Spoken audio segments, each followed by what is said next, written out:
Sometimes I love people. The laughter, the connection, the way conversations make the world feel alive. I give fully warm, present, engaged. And then I vanish. Not because I've stopped caring. Not because I'm angry. But because I need space to return to myself. This is the in-between. And if you've ever felt it, you're not alone. There are mornings when I wake up with a full heart. I reach for my phone, scroll through my contacts, and think of who I should check in on. I send messages like, "Hey, how are you?" Or, "Let's grab coffee soon." I'm curious about people's lives. I feel open, expansive, full of light. Other mornings? Even the sound of my name feels heavy. A simple text feels like a demand I can't meet. The thought of answering the phone makes my chest tighten. And so I retreat. Here's the thing, this rhythm isn't random. It's not weakness. It's regulation. It's the way ambiverts manage the push and pull between our inner worlds and the outer ones. When I vanish, it's not rejection. It's recovery. It's me stepping back to refill my energy. Because when I come back, I want to show up whole, not half present. If you've ever felt guilty for needing space, hit subscribe. This space is for us, the ones who live in the middle ground. Let me tell you about a time that drove this home for me. It was a friend's birthday dinner. I arrived buzzing with energy, full of jokes and laughter.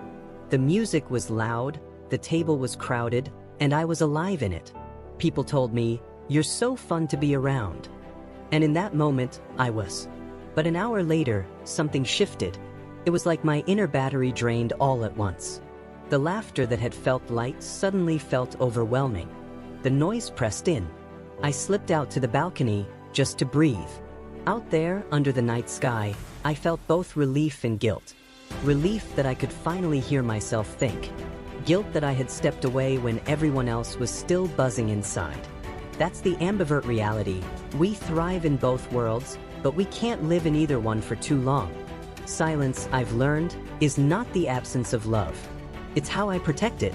When I pull away, I'm not disappearing from you. I'm reconnecting with myself. And when I return, it's not with less love, it's with more. Because it's been refilled in the quiet. So if you've ever worried that your stillness makes you difficult, let this be your reminder. Stillness is part of your rhythm. Sometimes people misunderstand. They take our quiet personally. They think distance equals disinterest. I remember one weekend, a close friend kept calling. Her name flashed on my phone again and again. And every time I froze, it wasn't her. It wasn't what she'd done. It was me. My energy was gone. When I finally called back days later, I rushed into apology. "I'm sorry. I wasn't ignoring you. I just couldn't." She paused, then said, "I get it. You needed space. I'll always be here." That one sentence changed me. Because the right people don't punish your quiet. They honor it. If you've had people in your life who didn't understand this rhythm, you know how painful it can be. But the right ones, the ones worth keeping, will not only understand it, they'll love you for it. And if this resonates with you, don't forget to subscribe and download the free ebook Ambivert Advantage. It's linked below. Think of it like seasons. Extrovert days are summer, bright, hot, buzzing. Introvert days are winter, still, cool, restorative. Ambiverts live in spring and autumn. We flow between warmth and chill, between energy and pause. One day we bloom, the next we shed. And that's okay. Life isn't meant to be lived in one season forever. Neither are we. There was another time, at work this time. I was in a meeting, contributing, debating, holding the room. Colleagues said afterwards, "You're such a people person." And I smiled. But the truth? As soon as I left, I wanted silence. Not because the people drained me, but because the giving did.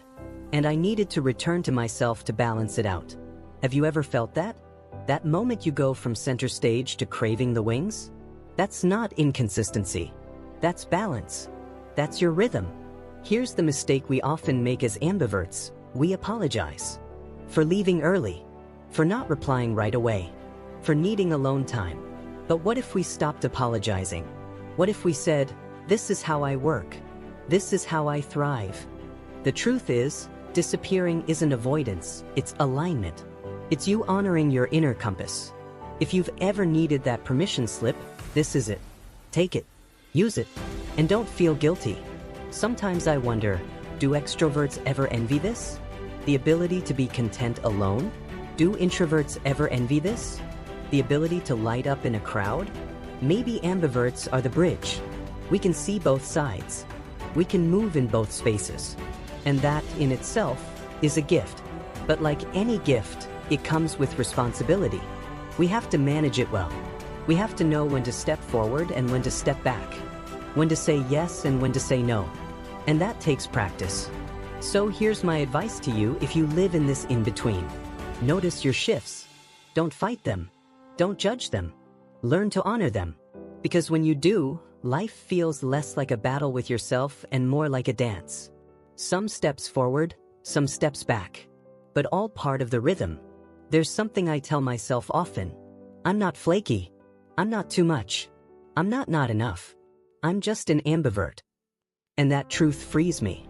Because it reminds me I'm not broken. I'm just wired to need both. Sometimes I love people. Sometimes I vanish. And both are true. So if you're here listening to this, nodding along, know this, you're not alone. Your rhythm is valid. Your pauses are sacred. And your returns are beautiful. Subscribe if you haven't already. And don't forget to grab your free copy of Ambivert Advantage. It's written for people just like us. Take your time. Disappear if you must. Return when you're ready. And never apologize for your rhythm. This is the Ambivert journey.